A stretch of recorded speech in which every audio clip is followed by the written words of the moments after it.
At this rate, it feels inevitable the New York Mets are bound to run into a former player wearing a Braves uniform.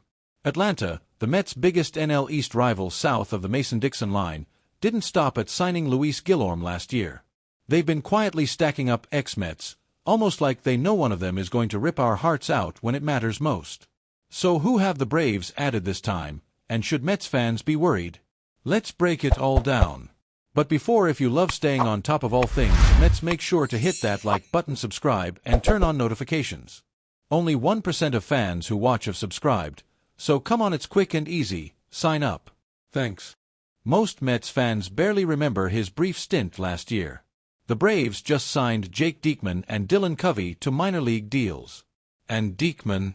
He's the exact kind of guy who could step up in a big spot against the Mets and leave us shaking our heads.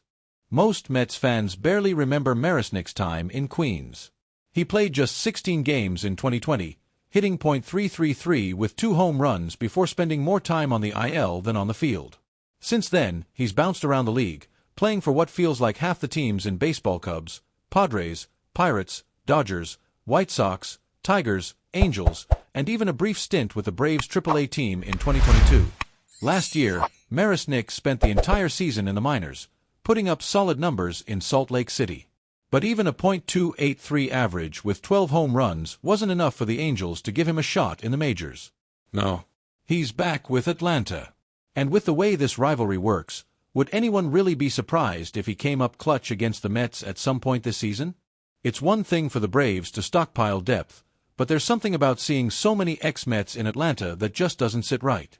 Maybe none of these moves will matter, or maybe just maybe one of them will come back to bite us when we least expect it. Mets fans have been through this before. Let's just hope history doesn't repeat itself in 2024. Are these moves just minor transactions, or are the Braves setting us up for heartbreak?